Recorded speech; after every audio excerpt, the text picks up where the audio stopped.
Bonjour YouTube, bonjour mes amis, bonjour tout le monde, David Worth. Aujourd'hui nous allons voir comment utiliser tableau croisé dynamique dans Microsoft Excel. C'est un outil très puissant qui nous permet d'analyser des données. Nous avons ici cette table.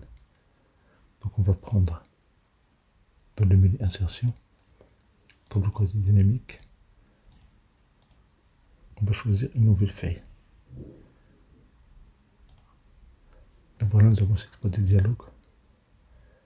Il est déplaçable, vous pouvez changer sa taille. Vous pouvez changer même son apparence. Il suffit de cliquer sur ce petit bouton là, outils. Et là vous avez plusieurs options. Vous pouvez déplacer les champs en bas dans ces zones là. Et vous pouvez mettre ça côte à côte. Comme ça, vous allez voir la liste des champs que vous avez et puis les zones que vous allez remplir. Attention, dans ces zones là, on ne va rien saisir. Et on va juste cliquer et glisser.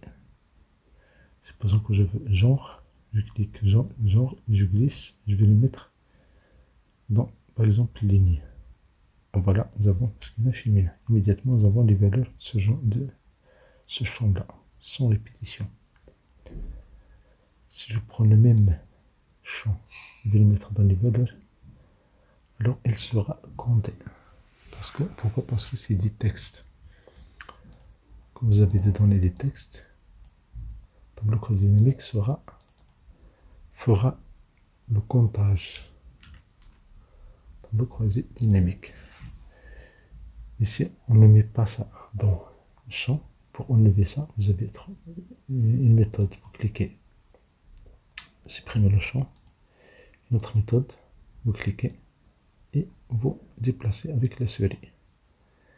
Et voilà, on n'a rien jeté dans le champ des valeurs jusqu'à maintenant. Ce qu'on va jeter maintenant, on va ajouter les devoirs. Prends devoir 1. Donc vous avez la somme. Je prends devoir 2. Jusqu'à maintenant, tableau croisé dynamique, ce qu'il a fait, il a fait la somme de ces données-là. Mais c'est possible que vous n'avez pas besoin de la somme des devoirs. Par exemple, vous voulez le meilleur devoir, la meilleure note. Vous voulez la meilleure note de devoir. Donc on va cliquer sur ce somme ici, sur l'île B3, et double-clic. On va choisir la valeur maximale.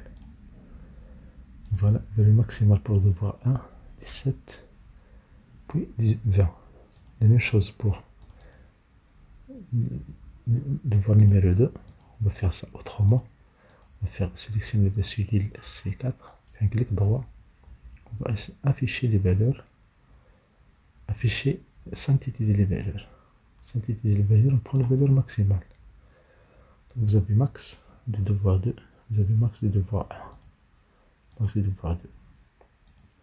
Maintenant, supposons que vous voulez la dernière note, juste pour le devoir 1. Donc on va enlever le devoir 2.